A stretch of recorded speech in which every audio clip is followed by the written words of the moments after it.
నమస్తే, welcome to బరాబర్ అడుగుదాం. నేను సురేష్ కట్ట. కాళేశ్వరంపై ఇంకెంతకాలం కాంగ్రెస్ క్షుద్ర రాజకీయం? కాళేశ్వరంపై నివేదిక కమిషన్ ఇచ్చిందా, కాంగ్రెస్ పార్టీ ఇచ్చిందా? బరాబర్ అడుగుదాం. షీల్డ్ కవర్ నివేదిక అంశాలు, సీఎంఓ ఎందుకు లీకులు ఇచ్చింది? రేవంత్ అనుకూల మీడియాలో విషపు రాతలు రాసేందుకేనా లీకులు ఇచ్చారా? బరాబర్ ప్రశ్నిద్దాం. కాళేశ్వరం ప్రయోజనాలు పొందుతూ కేసీఆర్పై బురద జల్లే పన్నాగమా? మానవ నిర్మిత అద్భుతం కాళేశ్వరంను కట్టడమే కేసీఆర్ చేసిన నేరమా? బరాబర్ నిలదీద్దాం. తెలంగాణ బతుకు చిత్రంగా మార్చిన జలధారపై రేవంత్ ఎందుకు పగబట్టిండు? చంద్రబాబు బనకచెర్ల కుట్రల కోసమే రేవంత్ కుతంత్రాల? బరాబర్ అడుగుదాం. అయితే ఇప్పటివరకు ఉన్నటువంటి హైలైట్స్ ఒకసారి చూద్దాం. జోరువాన దెబ్బకు హైదరాబాద్లోని లోతట్టు జలమయం, పీక్ అవర్స్ కావడంతో సిటీ అంతా స్తంభించిన ట్రాఫిక్.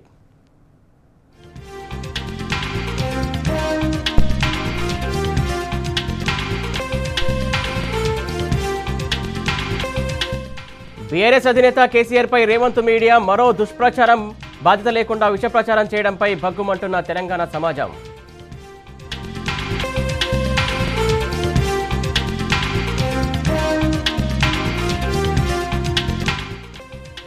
ప్రభుత్వాల మెప్పు కోసం అధికారులు పనిచేయడం సరైన పద్ధతి కాదు.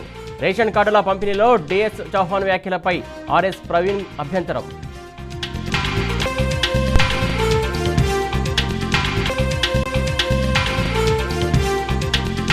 విద్యాశాఖను దగ్గర పెట్టుకుని రేవంత్ రెడ్డి ఏం చేస్తున్నాడు? గురుకులాల్లో 100 మంది పిల్లలు ఎలా చనిపోతారని దాసోజు శ్రవణ్ నిలదీత.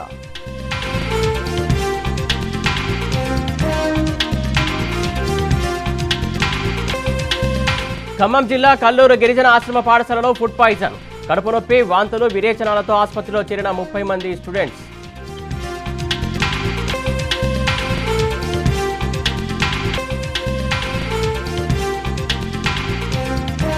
ఉత్కంఠభరితంగా సాగిన భారత్ ఇంగ్లాండ్ 5వ టెస్టు, 9 వికెట్లు పడగొట్టిన సిరాజ్, టీమిండియా సంచలన విజయం.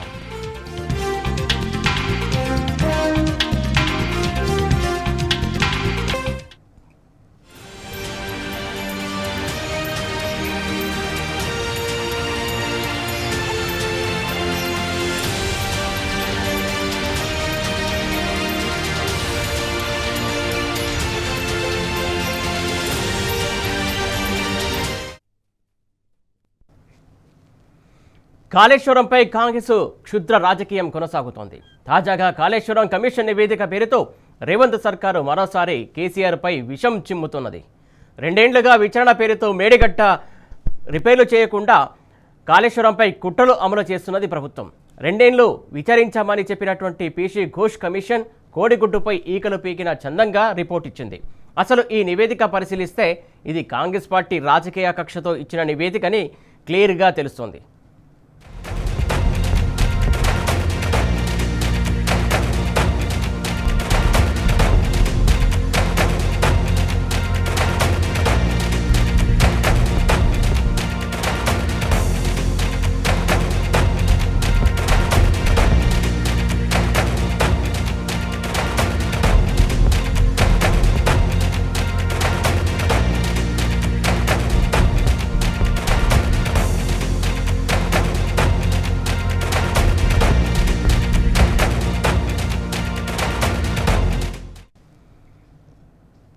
కాళేశ్వరంపై పీసీ ఘోష్ కమిషన్ ఇచ్చిన నివేదిక వెనుక పొలిటికల్ రివెంజ్ అన్నదే ప్రధాన మోటివ్.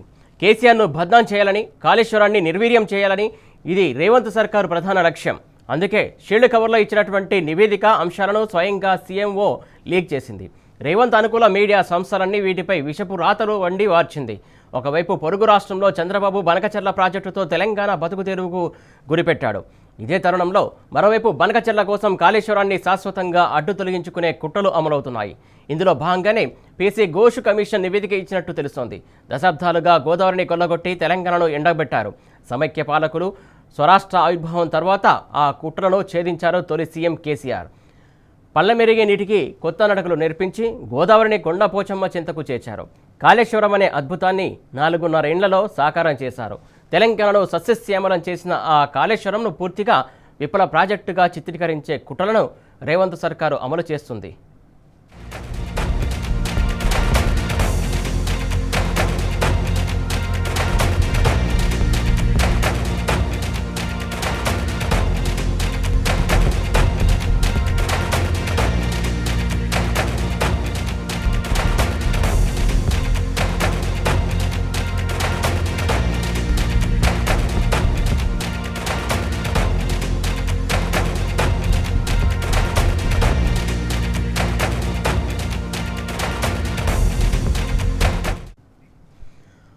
అసలు కేసీఆర్ చేసిన నేరమేంటి?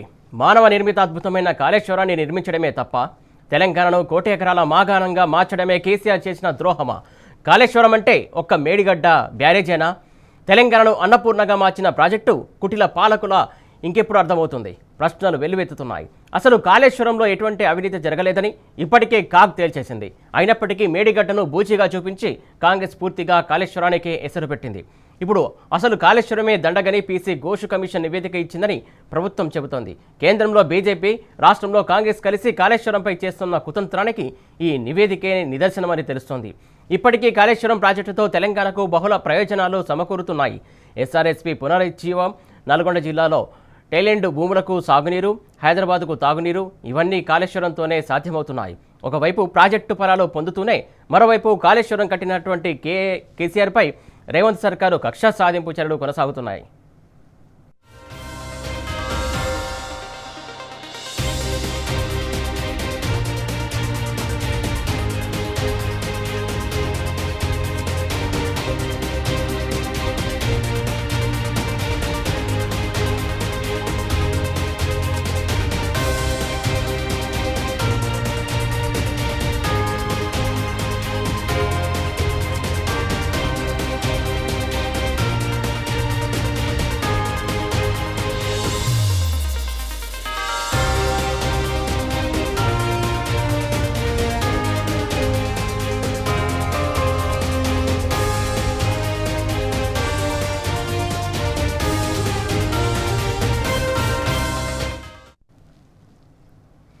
పెద్దపల్లి జిల్లాలోని కాళేశ్వరం ప్రాజెక్టు కన్నెపల్లి పంప్ హౌస్ను బీఆర్ఎస్ నేతల బృందం సందర్శించింది.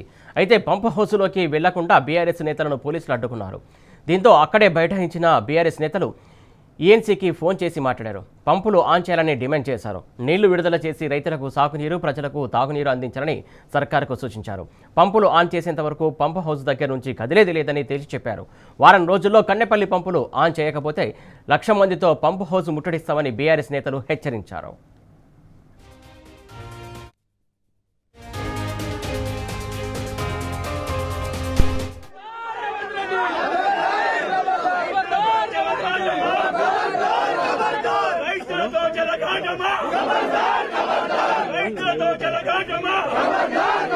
ఎన్డీఎస్కే రిపోర్టు మేము కూడా చదివినాం, ఎవరు చెప్పలేదు.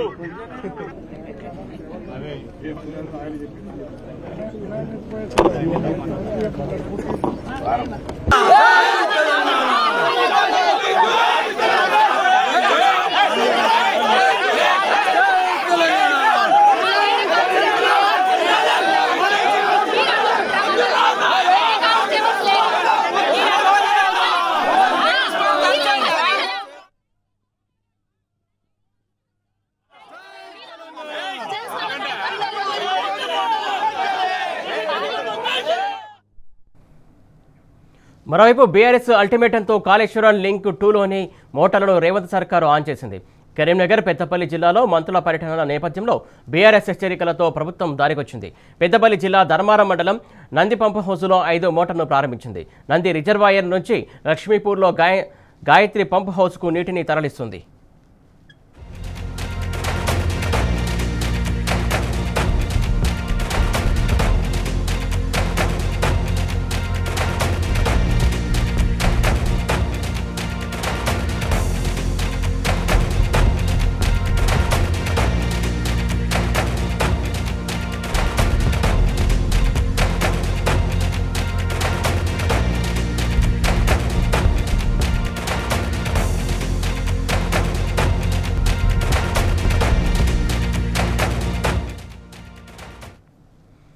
కాళేశ్వరం ప్రాజెక్టుపై కాంగ్రెస్ సర్కారు కుట్రలు చేస్తుందని మాజీ మంత్రి శ్రీనివాస్ గౌడ్ మండిపడ్డారు.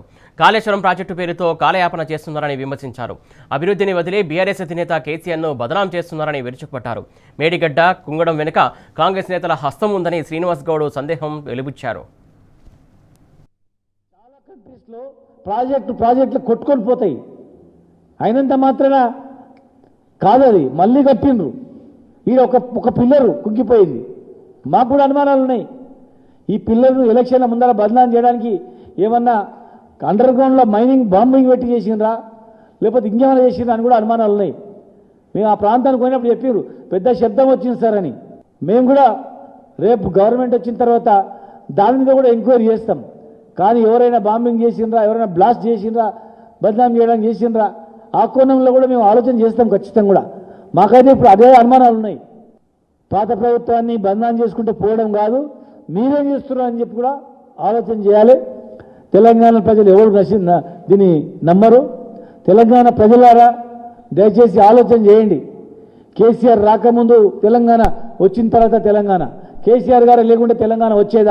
ప్రధానంగా ఏదైతే కాళేశ్వరం సంబంధించి రోజుకొక అంశం తెరపైకి వస్తున్నటువంటి సందర్భంగా కనబడుతుంది. ప్రధానంగా దీనిపైన ఏదైతే పీసీ ఘోష్ ఇచ్చినటువంటి నివేదికను 665 పేజీల నివేదికను ఈ 2 రోజులలో ఎవరు చదివారు అసలు? అలాగే 6 పేజీలకు సంబంధించి మీడియాలో ప్రచారం అవుతున్నటువంటి 6 పేజీలు కుదించి అది ఎవరు నిర్ణయించారు, ఎవరు ఇచ్చారు? కాంగ్రెస్ ప్రభుత్వం రాసిచ్చిందా, లేకుంటే పీసీ ఘోష్ ఇచ్చారా, లేకుంటే ఎవరు ఇచ్చారు, ఏంటి ఈ గందరగోళం తెరదించేది ఎవరు అనే అంశంపైన మనం విశ్లేషణ కొనసాగిద్దాం. దీనికి సంబంధించి మనకు మాజీ మంత్రి వర్యులు కొప్పుల ఈశ్వర్ గారు మనకు లైవ్ ద్వారా జాయిన్ అవుతున్నారు. సరే ఈశ్వర్ సార్, ఏదైతే కాళేశ్వరం పైన జరుగుతున్నటువంటి ఈ విష ప్రచారాన్ని ఎలా చూడాలి మనం?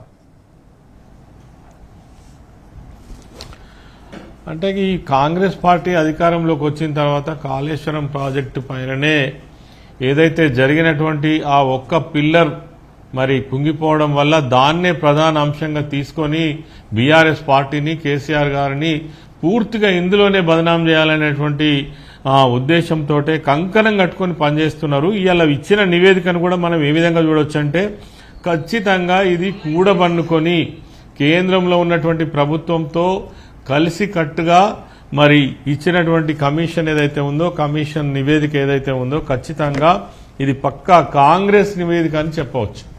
వాళ్ళు ఉద్దేశపూర్వకంగా ఇచ్చినటువంటి నివేదిక అని చెప్పవచ్చు. దీంట్లో ఇప్పుడు అందరికీ తెలిసినటువంటి విషయాలే. ఏముంది ఈ నివేదికలో? ఎన్డీఎస్ఏ రిపోర్ట్ గురించి ఇప్పటి వరకు 7-8 సార్లు వాయిదాలేసి అక్కడ ఉన్నటువంటి ఆ పిల్లరు ఏదైతే 1, 2, 3, 20, 21, 19 పిల్లర్లను మరి డైమండ్ కటింగ్ ద్వారా మనం రిపేర్ చేసుకోవచ్చు అనేటువంటి విషయాన్ని నిపుణులు చెప్తున్నప్పటికీ కూడా ప్రభుత్వము పర్మిషన్ తీసుకోకుండా, వాటి పని మొదలు పెట్టకుండా, కావాలనే కాళేశ్వరంలో నీళ్లు ఆపకుండా, పంపులను ఆన్ చేయకుండా, రాష్ట్రంలో ఉన్నటువంటి రిజర్వాయర్లన్నీ కూడా నీళ్లు లేక బోసిపోతా ఉంటే రైతులు నీళ్లు లేక ఒకవైపు మొన్నటి వరకు నార్లు ఎండిపోయినటువంటి పరిస్థితి. నార్లు కాపాడుకోవడం కోసం కొన్ని గ్రామాలలో కుండలు పట్టుకొని నార్లకు నీళ్లు పోసుకున్నటువంటి పరిస్థితి. ఇలా నాట్లు వేసిన తర్వాత వర్షం కోసం ఎదుర్చున్నటువంటి పరిస్థితి ఇలా మనకు కనబడతా ఉంది. కాబట్టి కాళేశ్వరం ప్రాజెక్టు పైన ముందు నుంచే ఉద్దేశపూర్వకంగానే మరి కాంగ్రెస్ ప్రభుత్వం, ముఖ్యమంత్రి రేవంత్ రెడ్డి గారు పనిగట్టుకొని ఈ కాళేశ్వరం ప్రాజెక్టు ద్వారానే బీఆర్ఎస్ పార్టీని, కేసీఆర్ గారిని, అందులో ఇన్వాల్వ్ అయినటువంటి ఆనాటి మా మంత్రి అయిన ఇరిగేషన్ మినిస్టర్ అయినటువంటి హరీష్ రావు గారిని, ఇంకా సంబంధిత వారిపైన కాన్సన్ట్రేషన్ చేసి దీన్ని ప్రజల్లో బదనాం చేయాలనేటువంటి ఉద్దేశంతో ఒక ప్రయత్నం కొనసాగింది. ఆ ప్రయత్నం యొక్క నివేదికనే ఈరోజు రావడం జరిగింది. వీళ్ళు ఏం చెప్తున్నారు? ఇలా అన్నారం కావచ్చు, మేడిగడ్డ కావచ్చు, అదేవిధంగా సుందిల్ల కావచ్చు, మొత్తమే ప్రాజెక్టు పోయిందని చెప్పడంలో ఇది హాస్యాస్పదంగానే కనబడతా ఉన్నది.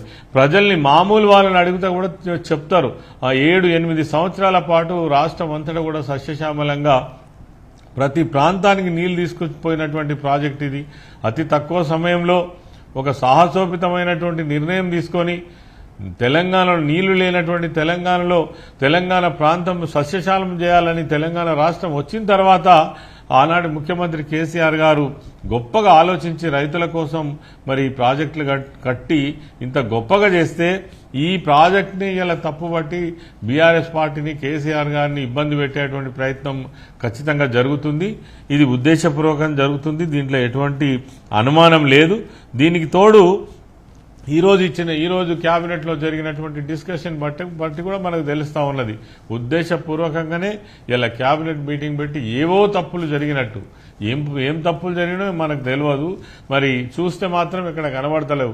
కనబడేదల్లా ఒక పిల్లర్ కుంగిపోయింది, ఆ పక్కకు ఈ పక్కకు ఉన్నటువంటి పిల్లర్లు కూడా కొన్ని దెబ్బతినడం వల్ల దాని రిపేర్ ఇలా ఎల్ఎన్టీ సంస్థ వాళ్ళు కూడా ఏం చెప్తున్నారు, వాళ్ళు కూడా ఉత్తరం రాసిండ్రు. ఏమని, మేము దాని మెయింటెనెన్స్ 10 సంవత్సరాల పాటు మేమే చేస్తాం, దానికి 100 200 ఎంత ఖర్చు అయినా మేమే చేస్తాం, మాకు పర్మిషన్ ఇవ్వండి అని లేఖ రాస్తే కూడా దిక్కులేనటువంటి పరిస్థితి.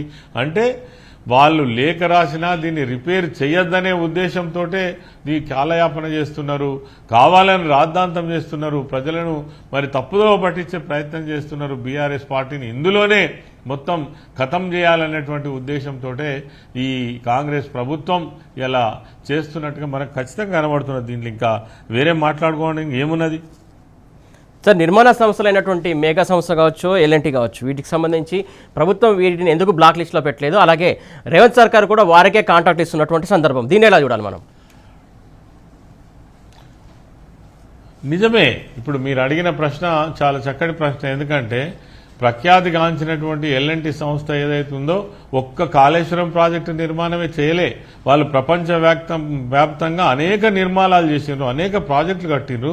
నిజంగా ఒకవేళ ప్రాజెక్టు కట్టినటువంటి ఎల్ఎన్టీ సంస్థ కావచ్చు, మెగా ఇంజనీరింగ్ సంస్థ కావచ్చు, ఫస్ట్ వాళ్ళ మీద కూడా మరి చర్యలు తీసుకోవాల్సిన అవసరం ఉండే కదా. కాదు, వాళ్ళ టార్గెట్ అంతా కూడా బీఆర్ఎస్ పార్టీ, వాళ్ళ టార్గెట్ అంతా కూడా కేసీఆర్ గారు, వాళ్ళ టార్గెట్ అంతా కూడా హరీష్ రావు గారు, ఇలా వాళ్ళ టార్గెట్ అంతా కూడా బీఆర్ఎస్ పార్టీ అనేది పక్కా తెలిసిపోతా ఉంది. ఎందుకు అనంటే ఇచ్చిన హామీలు నెరవేర్చేటువంటి పరిస్థితిలో వీళ్ళు లేరు, ప్రజలకు సమాధానం చెప్పే పరిస్థితులలో వీళ్ళు లేరు. ఏమన్నంటే ఆర్థికంగా చాలా ఘోరమైన పరిస్థితి ఉన్నది, ఎక్కడ అప్పులు పుడతలేవని ఆ దారుణమైన మాటలు ఆ ముఖ్యమంత్రి గారే చెప్పేటువంటి దుస్థితి మనం చూస్తా ఉన్నాం. కాబట్టి దీని నుంచి తప్పుకోవాలంటే, దీన్ని డైవర్ట్ చేయాలంటే, ప్రజల దృష్టి మళ్లించాలంటే ఖచ్చితంగా కాళేశ్వరం పైన ఏదో జరిగింది, అనేక తప్పులు జరిగినాయి, ఈ తప్పులపైన విచారణ జరిపిస్తాం, తర్వాత మళ్ళీ ఇప్పుడు కూడా మళ్ళీ 3 మెన్ కమిటీ వేసి దీని మీద మళ్ళీ ఏందో విచారణ జరిపిస్తామని చెప్తున్నారు. ఈరోజు మేము కన్నెపల్లి పంప్ హౌస్ దగ్గరికి వెళ్ళినాం. అక్కడ దాదాపు 1,40,000 క్యూసెక్కులు వాటర్ మరి గోదావరిలో పోతా ఉన్నాయి, సముద్రంలో కలుస్తూ ఉన్నాయి. దాన్ని పంపు చేయమని అడిగినాం. అక్కడ ఉన్నటువంటి అధికారులు ఎవరు స్పందించకపోతే ఈఎన్స్ తోటి కూడా మాట్లాడినాం. మరి ఎప్పుడు పంపులు ఆన్ చేస్తారు, ఎందుకు ఆన్ చేస్తలేరు, కారణం ఏంది అనంటే ఆ ఈఎన్స్ చెప్పినటువంటి సమాధానం కూడా ఒక్కటే, దానికి మాకు అనుమతి లేదు, ప్రభుత్వం అనుమతించడం లేదు, సుందిల్ల అన్నారం బ్యారేజ్లలో కూడా మనం ఆ పంపు చేయడానికి లేదు. అన్నారం బ్యారేజ్ నిజంగానే దెబ్బతిన్నదని అన్నప్పుడు అక్కడి నుంచి పంపు చేస్తాం, కన్నెపల్లి నుంచి పంపు చేస్తే అన్నారం కానీ సుందిల్ల కానీ అక్కడి నుంచి మరి ఎల్లంపల్లి కానీ వస్తే మనకు మొత్తం రాష్ట్రం అంతా కూడా నీళ్లు వస్తాయనేటువంటిది ఈ కాళేశ్వరం ప్రాజెక్టు యొక్క ప్రణాళిక. ఇది అందరు సామాన్య ప్రజలకు కూడా తెలిసినటువంటి విషయమే.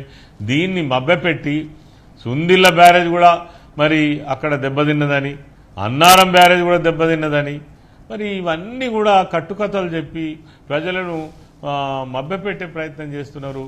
ఈ ప్రజలను మభ్యపెట్టడం ఒకవైపు, తర్వాత బీఆర్ఎస్ పార్టీని ఇబ్బంది పెట్టడం ఒకవైపు. ఏం చేస్తారో చూస్తాం. ప్రజలున్నారు, తెలంగాణ ప్రజలకు అన్నీ తెలుసు.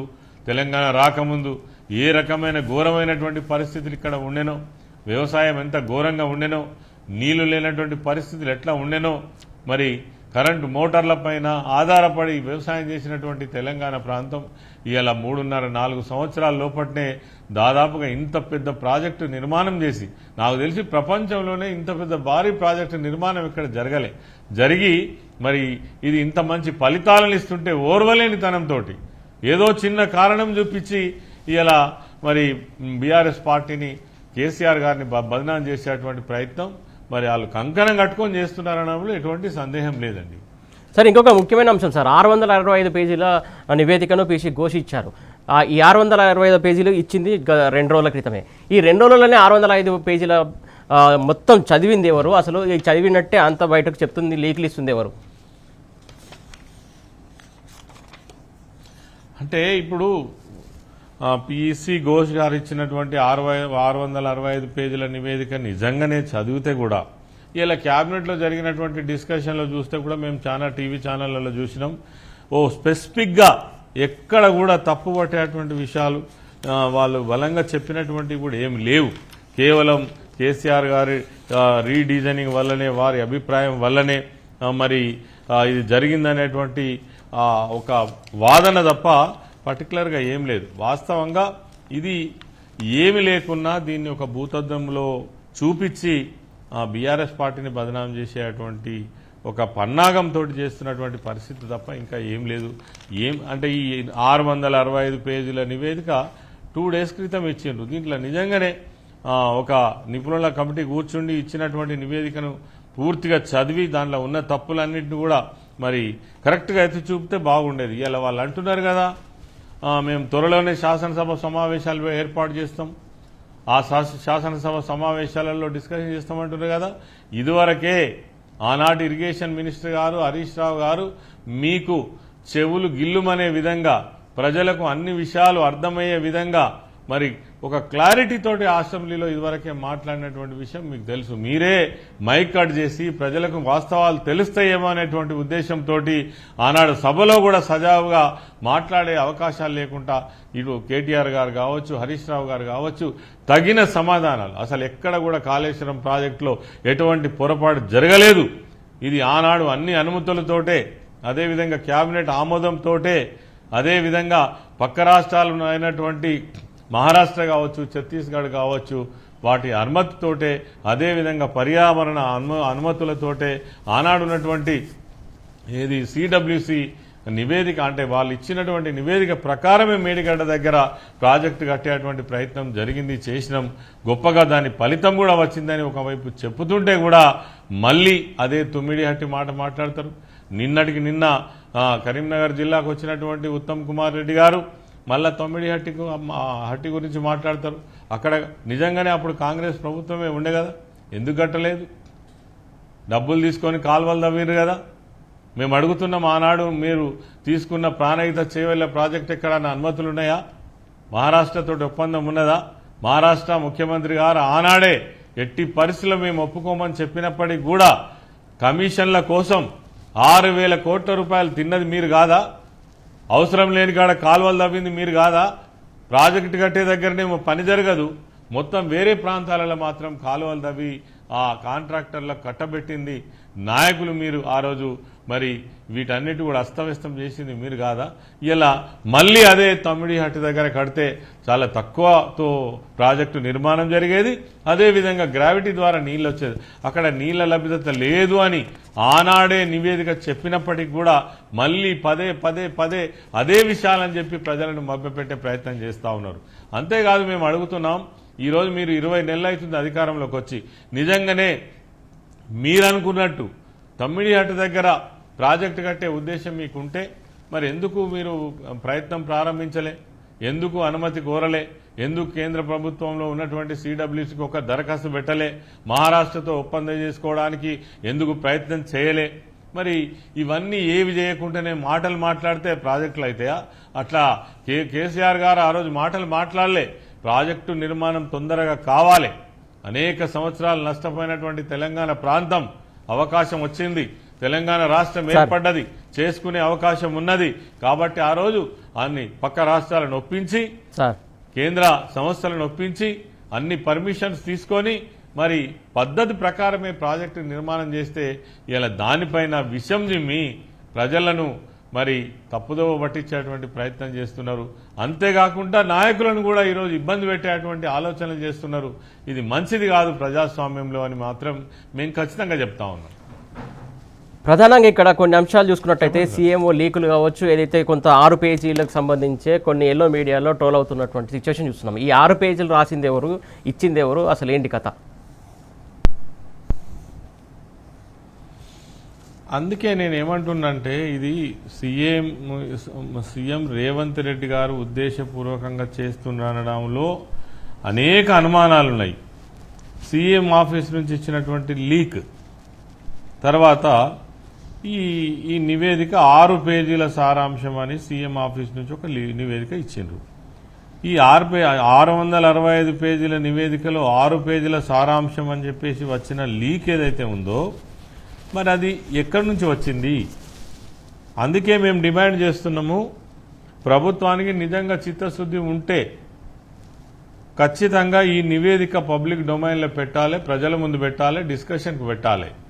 మీకు మీరు ఈ నివేదికలు ఏర్పాటు చేసుకొని గత ప్రభుత్వాన్ని, కేసీఆర్ గారిని బదనాం చేస్తాము, ఖచ్చితంగా కాళేశ్వరం ప్రాజెక్టు పైననే ఈ అంశం మీదనే బదనాం చేస్తామనేటువంటి మీరు ఏదైతే కంకణం కట్టుకొని పనిచేస్తున్నారో వాస్తవాలు, నిజానిజాలు ప్రజలకు తెలవాల్సిన అవసరం ఉంది.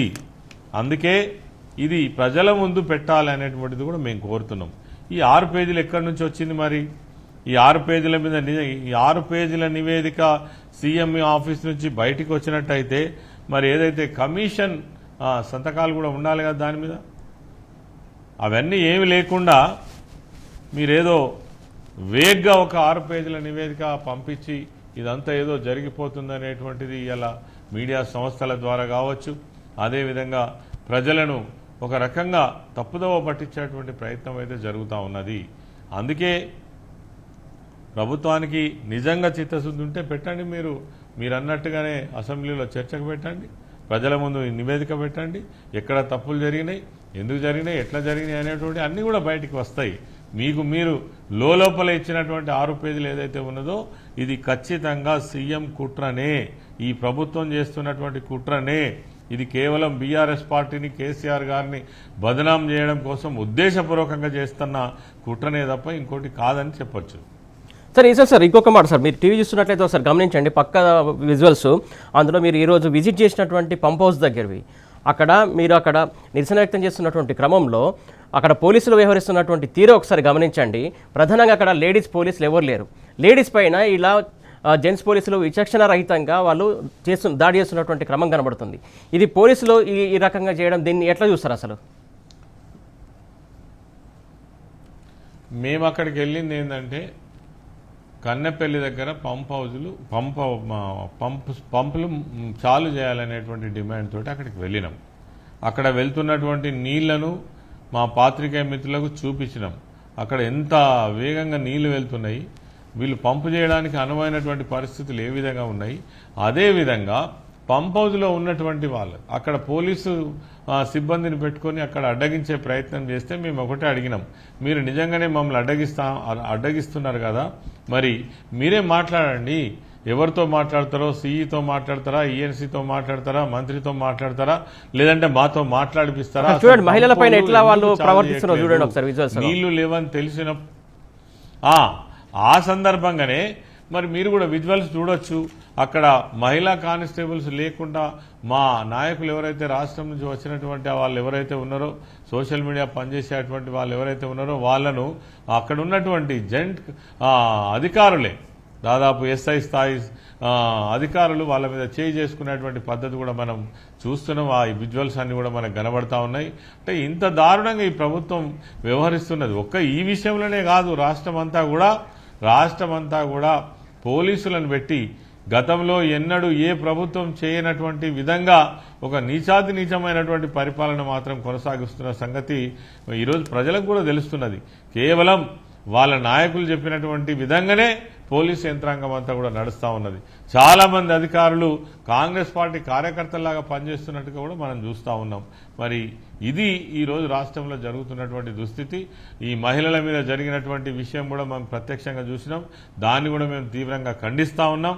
మరి సభ్య సమాజం, మా మహిళా లోకమంతా కూడా దాన్ని ఖండించాలని కూడా డిమాండ్ చేస్తూ ఉన్నాం.